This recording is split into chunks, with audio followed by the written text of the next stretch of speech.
Welcome to Matters Concerning Families because Families do matter. they absolutely do. I'm Suzanne. And I'm Patrick. And remember to please like, share, and subscribe. And we speak of families much because families are the foundation of society, of any nation, of the church.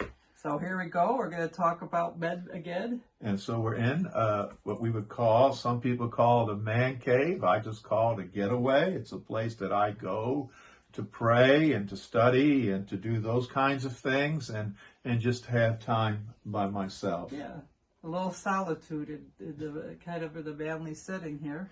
It's good to meditate some on your life. And we would like to talk about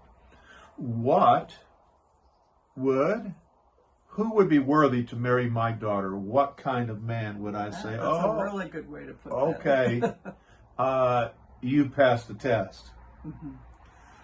Yeah, so like I think a lot of times when you're young, and I remember you could get love struck. I mean, like you just by physical attraction or whatever. That's fine, but let's see what's deeper down there inside the man. So I would look for a man that has a work ethic. Because if he doesn't know how to work, he will not be a provider. Yeah, and you're not talking about like he has to make $500,000 a year. You're talking about someone that is responsible, that is steady, that's willing to dig a ditch or whatever he has to do to provide for his family. Is that what you're saying? And there's something in a man normally that he wants to be at the best at what he does. Whether I think Martin Luther King Jr. said he met a street sweeper who was the best in the world at what he did, or if you're shining shoes, but there needs to be something in that man that has, I got a job and I'm going to be the best at it. It would be like pride in the right sense of the word. Yes. Like, because, not pride like put down pride, but you should be glad if you're doing a good job and you're steady and you're just really into it, then you could be proud of yourself. Absolutely. Absolutely. What we need is men who want to go to work and maybe their job isn't what they want, but they take that job and do the best at it while they have that job, and then they're constantly improving. Like I actually got a master's degree when I was in my 40s because I wanted to be better at what I do. And I'm constantly studying, I'm constantly reading, trying to become better at what I do, my vocation. And also, it takes study to learn how to be a man. To learn to be a man is a lifetime endeavor because there's always something higher to reach. I think about young men without direction, without they're not striving to be the best at what they do, and that is not someone that I would want to marry my daughter.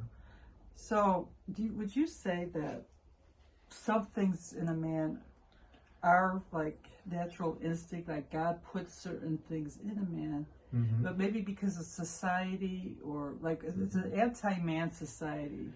Absolutely. What do they call? I'm trying to think of the term that they call a man toxic, or what do they call him? Toxic masculinity. Right, and there are those toxic masculinity men like that are like totally.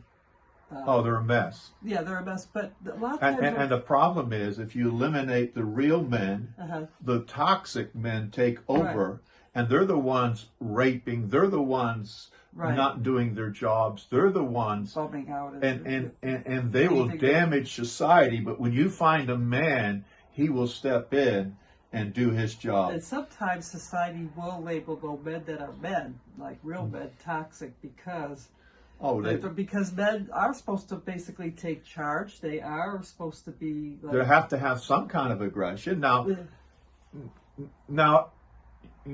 you don't have to be the best in the construction field. You could be the best cook. You could be the best artist. You could, whatever you do, there has to be a striving.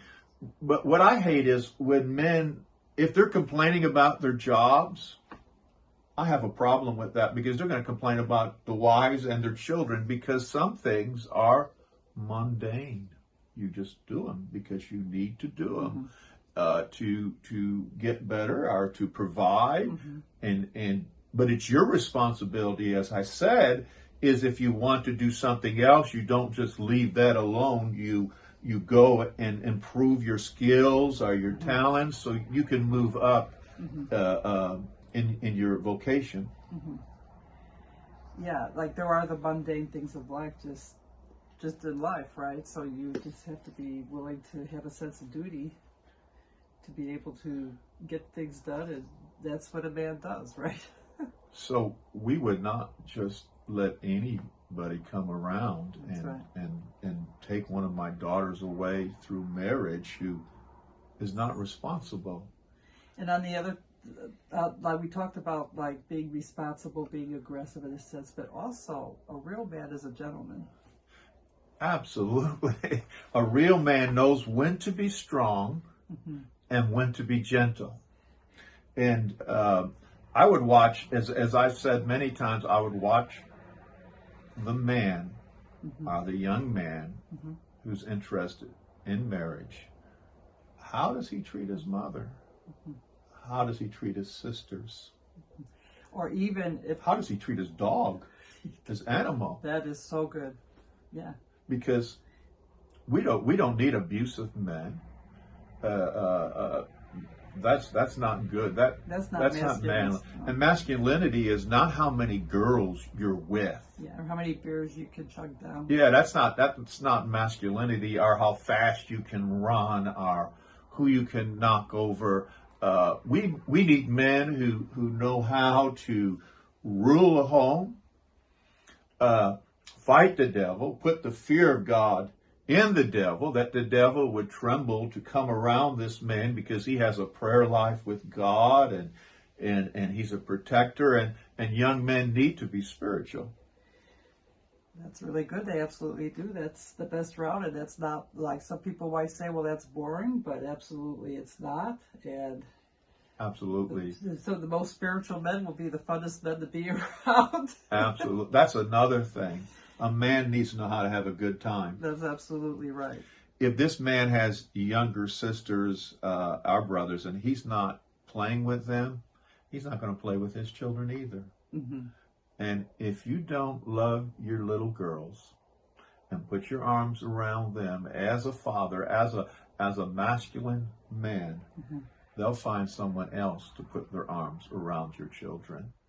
So there's a crying need for men to rise up.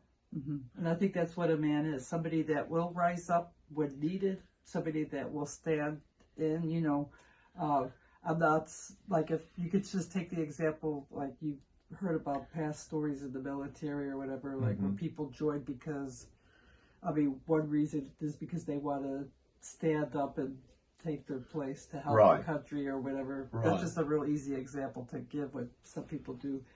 But the other thing about men too, I was thinking, is they need to, we were going back to respect. And so, for example, if the man is going to meet the parents, he will be respectful, and a man will know how to come under authority.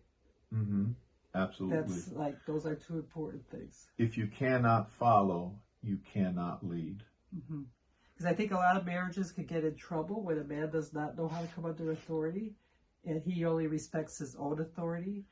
And that can cause a lot of difficulties in a home, like the way that he runs the household. It's like, If you find a man that can't admit that they're wrong ever and apologize, run for your life. Run for your life. Run from your life from lazy men. Run from your life from men who complain all the time. And it will be a miserable condition, and they're not ready yet. They need to grow up. We want responsible men, because the Chinese proverb said it's harder to rule a family than a nation. Mm-hmm. And this young man, it's so important, young men, that you get a direction. Mm-hmm. You don't waste your days. You're not on social media 24/7. Mm-hmm. You're getting direction for your life. You're moving forward, not wasting hour after hour. Yeah, and also, of course, now in marriage, for me, marriage is also growing up time. Like, we got married young, Yes. and so there were things basically that I was very immature, but we're talking about men today. Men coming into marriage, they're going to grow up about some things because that's what marriage does. We were just talking with some young couples last night, Mm-hmm. and they were just saying, how marriage does something for a man. It makes him more responsible because now when he knows He has to take care of it. And then when children come, it's even they're more. going to think more about their adventures, in a Yeah. sense, like that they're not going to get killed or something. So yeah, that does something. Marriage does something for a man, but he should have these core things in him, or He should have the seed of it like an acorn that these will develop into him. And it's always good for a young man to find a mentor. Yes. And young men, don't think you know everything in the world. You hardly know anything, and you need mentors, and you need to watch Examples. people, Yeah. Uh-huh. examples. Now, I want to just speak for a moment. Some young men grew up in homes that are dysfunctional, Mm-hmm. and you cannot be generational in that. If you grew up in a dysfunctional home, Mm-hmm.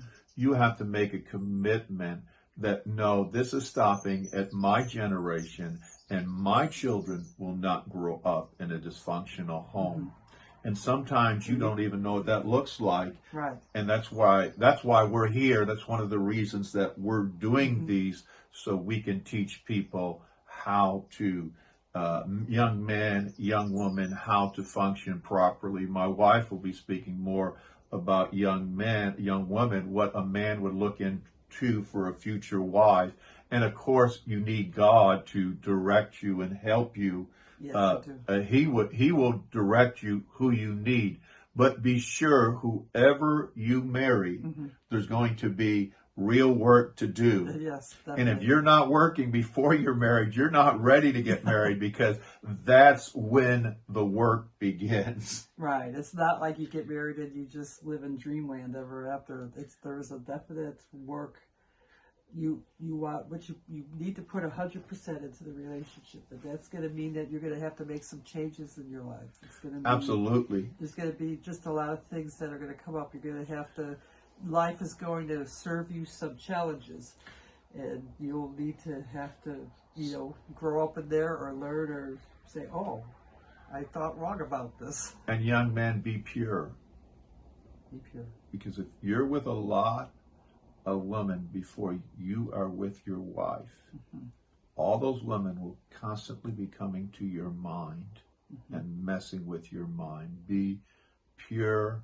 Keep yourself pure. That's part of masculinity. Mm-hmm.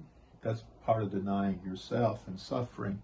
Now, if you've already not been pure, but there's a way to deal with that too. So, And but how ultimately, it's best to be pure. But if you have dealt with it and gone too far, and now you say, I want to live for Christ, well, start living pure from this day forward. Exactly. And then that will do a lot to help you out. But don't enter your marriage when you've been all over the place and you have not kept yourself pure.